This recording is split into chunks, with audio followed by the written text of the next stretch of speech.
आपके अपने YouTube channel Raj for new Rajasthan पर आपका हार्दिक स्वागत है। दोस्तों, मैं राज यादव। मित्रों, वीडियो को लाइक और शेयर करें। इसी प्रकार की और वीडियो देखने के लिए इस चैनल को सब्सक्राइब करें और हाँ, बेल आइकन दबाना ना भूलें। सभी वीडियो आपको उपलब्ध हो पाएंगी। दोस्तों, हम एक नए चैप्टर के साथ यहाँ पर जो हमने शुरू किया था, आज का इतिहास। प्रतिदिन हम आज का इतिहास के बारे में लेके यहाँ पर आएंगे। और दोस्तों, आज के इतिहास के अंतर्गत हम बात करें आज के इतिहास में, तो 20 अप्रैल जो आज है, और 20 अप्रैल में आज के इतिहास में क्या क्या जो है घटनाएं प्रसिद्ध हैं, क्या क्या हुआ है, इन सबको हम जानने रहे हैं दोस्तों। तो मित्रों, देखिए, आज हम बात करते हैं 20 अप्रैल के आज के इतिहास के साथ। चलिए, सबसे पहले अगर हम दोस्तों बात करें, कुछ दोस्तों को कमेंट्स आ रहे थे कि बोर्ड पे साफ लिखा नहीं जाता, साफ अच्छा सा लिखा दिखाई नहीं देता है। तो दोस्तों, मैंने आप बहुत ही अच्छा सुंदर सा लिखने का प्रयास किया है। देखिए दोस्तों, सबसे पहले हम बात करें 1857 में आज ही के दिन दोस्तों पंजाब व पहाड़ी रियासतों में आजादी की पहली लड़ाई शुरू हो गई थी। तो दोस्तों, आज ही के दिन 1857 में जो 1857 की क्रांति चल रही थी, उसी के दौरान पंजाब व पहाड़ी राज्यों में आज ही के दिन 20 अप्रैल को आजादी की पहली लड़ाई प्रारंभ हो गई थी। हम बात करें दोस्तों 1878 में आज ही के दिन दोस्तों उर्दू के जो जनक हैं, उर्दू के जनक मौलवी अब्दुल हक जो हैं, इनका जन्म 1878 में आज ही के दिन हुआ था दोस्तों। लेकिन सबसे महत्वपूर्ण बात कि उर्दू के जनक कौन हैं, तो मौलवी अब्दुल हक दोस्तों उर्दू के जनक माने जाते हैं और जनक हैं। अगर हम बात करें तो दोस्तों उर्दू के विकास और उसको और अधिक उनका विकास और स्थापित किया है उन्होंने उर्दू को, इसलिए दोस्तों इनको बाबा ए उर्दू के नाम से भी दोस्तों मौलवी अब्दुल हक को जाना जाता है। जिनको उर्दू का जनक कहा जाता है, उनको बाबा ए उर्दू भी कहा जाता है।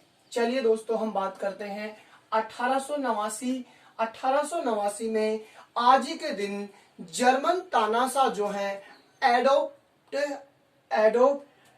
एडोल्फ हिटलर जो है दोस्तों, इनका जन्म हुआ था। जर्मनी के जो तानाशाह हैं एडोल्फ हिटलर, इनका जन्म आज ही के दिन 1889 में दोस्तों हुआ था। हम बात करें दोस्तों कि एडोल्फ हिटलर जो है, इनका 50वां जो जन्मदिन 1939 में मनाया गया था, उस 50वें जन्मदिन को राष्ट्रीय दिवस के रूप में दोस्तों मनाया गया था जर्मनी में। और हम बात करें दोस्तों, एडोल्फ जो हिटलर है, ये 1933 से 45 तक वहां के शासक रहे थे। हम बात करें बहुत ही महत्वपूर्ण जो परीक्षाओं में बहुत बार प्रश्न पूछा जाता है दोस्तों, मैं आपको बताने का प्रयास करूंगा कि किस प्रकार में से कहां से प्रश्न यहां से पूछा जाने वाला है जो हम पढ़ने जा रहे हैं। 1947 एक तरफ हमारा भारत देश स्वतंत्र हुआ था 1947 में, 15 अगस्त 1947 को। और एक तरफ हम बात कर रहे हैं दोस्तों 1947 प्रसिद्ध भारतीय इतिहासकार पंडित गौरी शंकर हीरानंद ओझा, बहुत ही प्रसिद्ध इतिहासकार हैं पंडित गौरी शंकर हीरानंद ओझा, इनका दोस्तों निधन हुआ था। एक तरफ हमारा भारत स्वतंत्र हुआ था 15 अगस्त 1947 को, और दोस्तों एक तरफ आज ही के दिन 1947 में इनकी पंडित गौरी शंकर हीरानंद ओझा की मृत्यु हुई थी, निधन हुआ था दोस्तों। हम बात करें पंडित गौरी शंकर हीरानंद ओझा हमारे राजस्थान के निवासी थे। इनका जन्म 15 सितंबर 1863 को दोस्तों मेवाड़ राज्य और सिरोही राज्य की सीमा पर एक गांव था, रोहिड़ा गांव। कौन सा गांव है दोस्तों? रोहिड़ा गांव है पंजाब और ये हमारा सिरोही और मेवाड़ जो राज्य हैं, पहले राज्य कहते थे इनको।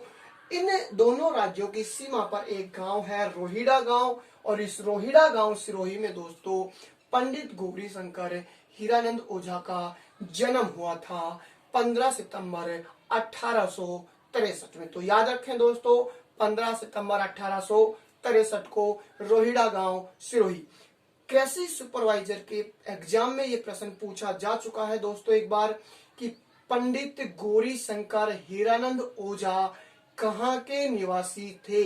तो निवासी कहाँ के हैं दोस्तों, ये रोहिड़ा गांव सिरोही को, और 1863 15 सितंबर 1863 को इनका जन्म हुआ दोस्तों। हम बात करें इनके जीवन की, तो पंडित गौरी शंकर हीरानंद जो ओझा है दोस्तों, एक ब्राह्मण परिवार में इनका जन्म हुआ था 1863 में।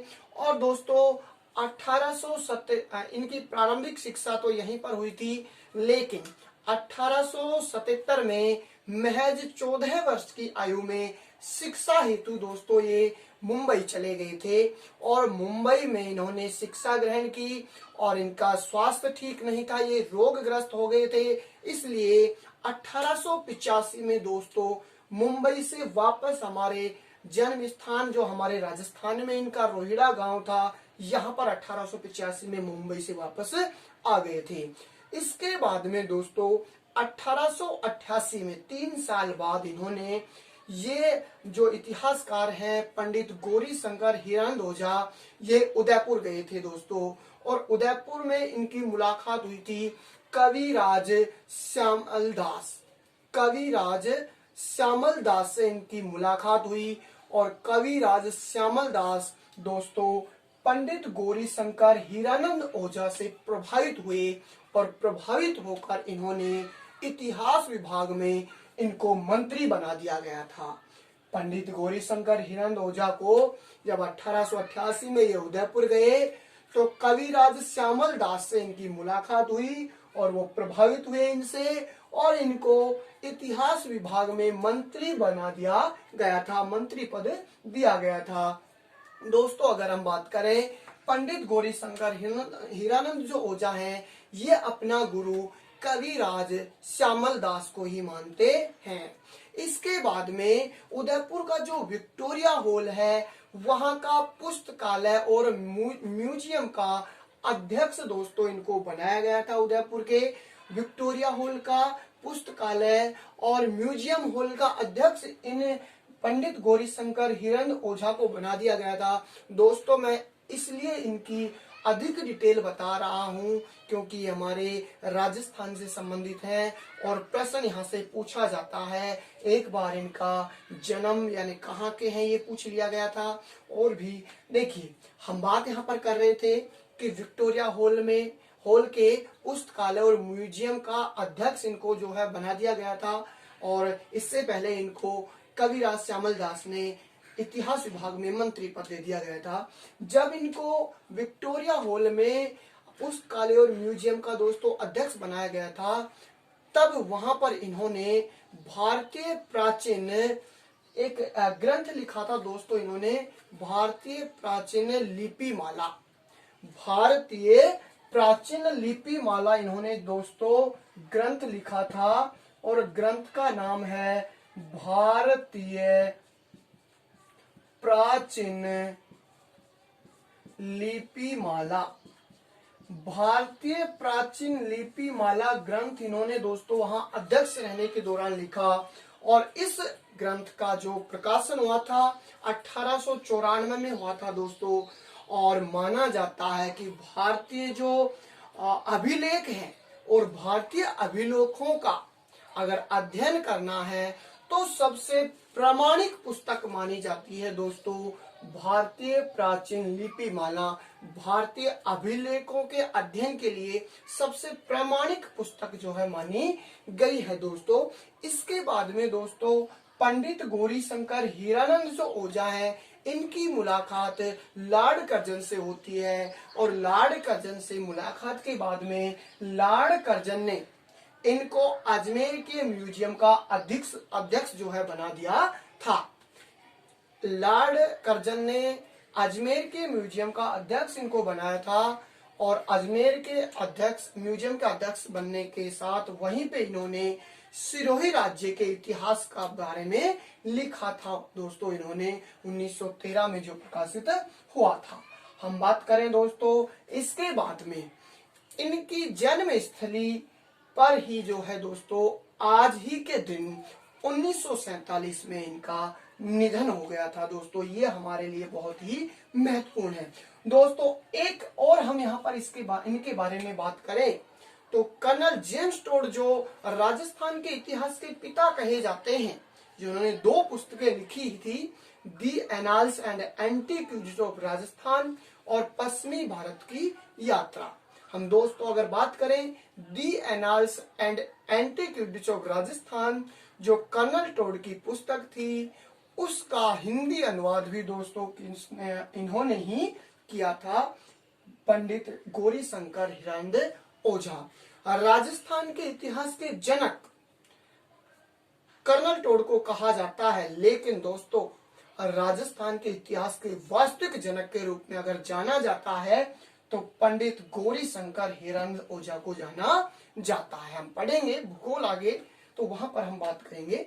मैं इस चैनल के माध्यम से आपको भूगोल विषय का विस्तृत अध्ययन, भारत का भूगोल और राजस्थान का भूगोल एक क्रमबद्ध रूप से करवाऊंगा दोस्तों, जो कि चल रहा है अभी हमारा।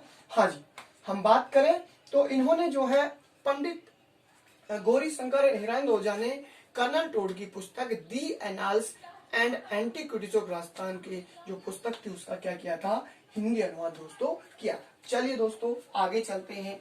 1960 की अगर हम बात करें, आज ही के दिन 1960 में एयर इंडिया में पहला जेट विमान जो शामिल किया गया था, बोइंग 707 दोस्तों शामिल किया गया था आज ही के दिन। अगर हम बात करें 1960 में और आज ही के दिन की एक प्रमुख जो बात है दोस्तों, भारत के प्रसिद्ध जो बांसुरी वादक थे, भारत के प्रसिद्ध बांसुरी वादक थे पन्नालाल घोष, उनका निधन दोस्तों आज ही के दिन 1960 में हुआ था। दोस्तों ये निधन महत्वपूर्ण नहीं है, लेकिन महत्वपूर्ण ये है कि पन्नालाल घोष का जो मूल नाम था अमल ज्योति घोष था। ये भी कोई महत्वपूर्ण नहीं है, याद हमें जरूर रखना है। लेकिन महत्वपूर्ण बात ये है दोस्तों कि बांसुरी जो है, इस बांसुरी को लोक वाद्य से शास्त्र वाद्य यंत्र के रूप में स्थापित करने का जो श्रेय दिया जाता है वो किनको दिया जाता है दोस्तों, पन्नालाल घोष को दिया जाता है। एक बार फिर से बता रहा हूँ, बांसुरी जो है इसको लोक वाद्य से शास्त्रीय वाद्य यंत्र के रूप में स्थापित करने का जो श्रेय दिया जाता है दोस्तों, वो किनको दिया जाता है, पन्नालाल घोष को दिया जाता है। चलिए दोस्तों हम बात करते हैं 1997 में श्री इंद्र कुमार गुजराल भारत के 12वें प्रधानमंत्री बने थे दोस्तों। 1997 में आज ही के दिन 20 अप्रैल को इंद्र कुमार गुजराल जो हैं भारत के 12वें प्रधानमंत्री बने। हम बात करें दोस्तों भारत के प्रधानमंत्रियों के रूप में, तो भारत का पहला जो प्रधानमंत्री बना था दोस्तों पंडित जवाहरलाल नेहरू 1947 में पहले प्रधानमंत्री बने थे। और अब हम वर्तमान प्रधानमंत्री के रूप में अगर हम बात करें दोस्तों, तो हमारे माननीय प्रधानमंत्री नरेंद्र मोदी जी, और इनके प्रधानमंत्री के रूप में शपथ जो दी गई थी 26 मई 2014 से निवर्तमान लगातार जो है ये प्रधानमंत्री के रूप में बने हुए हैं दोस्तों।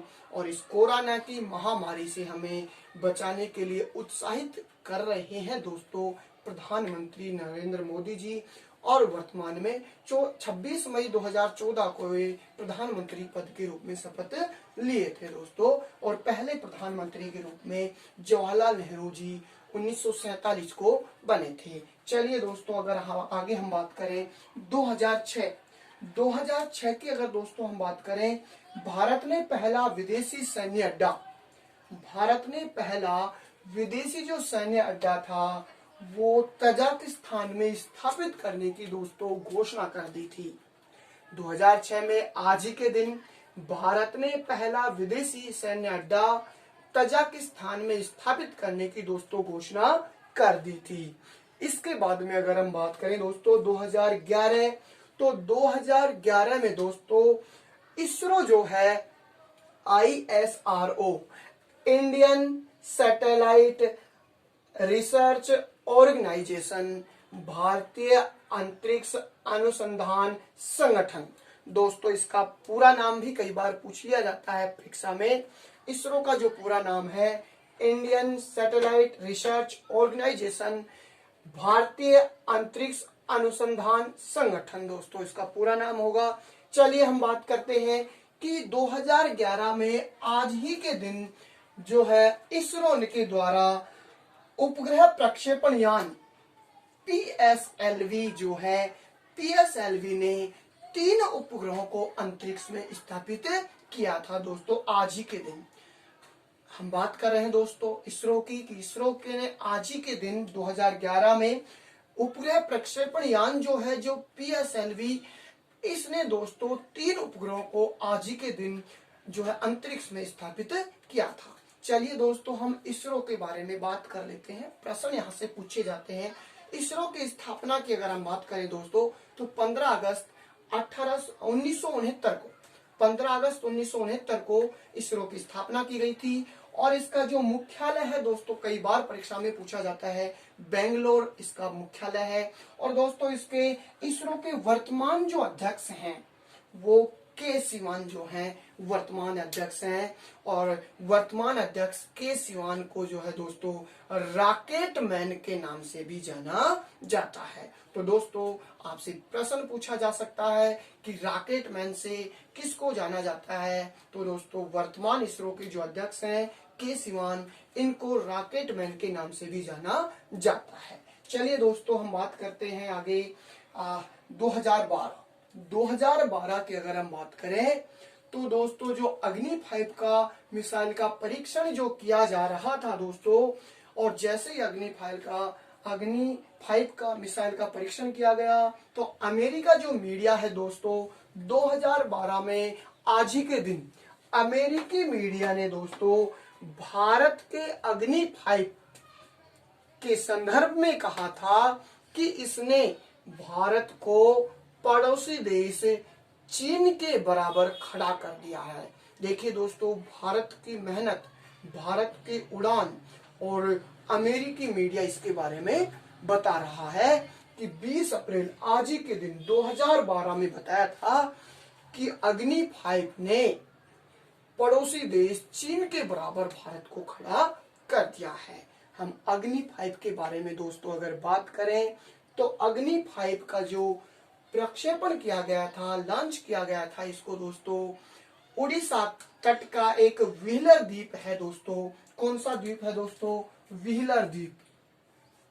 व्हीलर जो द्वीप है दोस्तों, और इस व्हीलर द्वीप को वर्तमान में डॉक्टर अब्दुल कलाम द्वीप नाम रख दिया गया है दोस्तों। बहुत ही महत्वपूर्ण है, ज्योग्राफी में हम पढ़ेंगे कि जो उड़ीसा तट है और वहां का जो व्हीलर द्वीप है, इसको वर्तमान में डॉक्टर अब्दुल कलाम द्वीप नाम दिया गया है।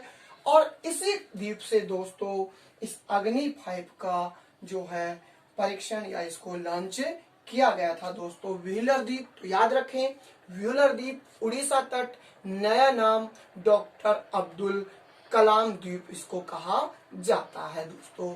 और इस प्रकार से आज का इतिहास देखना ना भूले दोस्तों। हम प्रतिदिन आज के इतिहास के साथ में मैं आपके साथ चर्चा करूंगा दोस्तों, और इस चर्चा के दौरान हम आज के इतिहास के संदर्भ में और विश्लेषण जैसे करते रहेंगे दोस्तों, जो हमारी परीक्षा के लिए बहुत ही उपयोगी होंगे।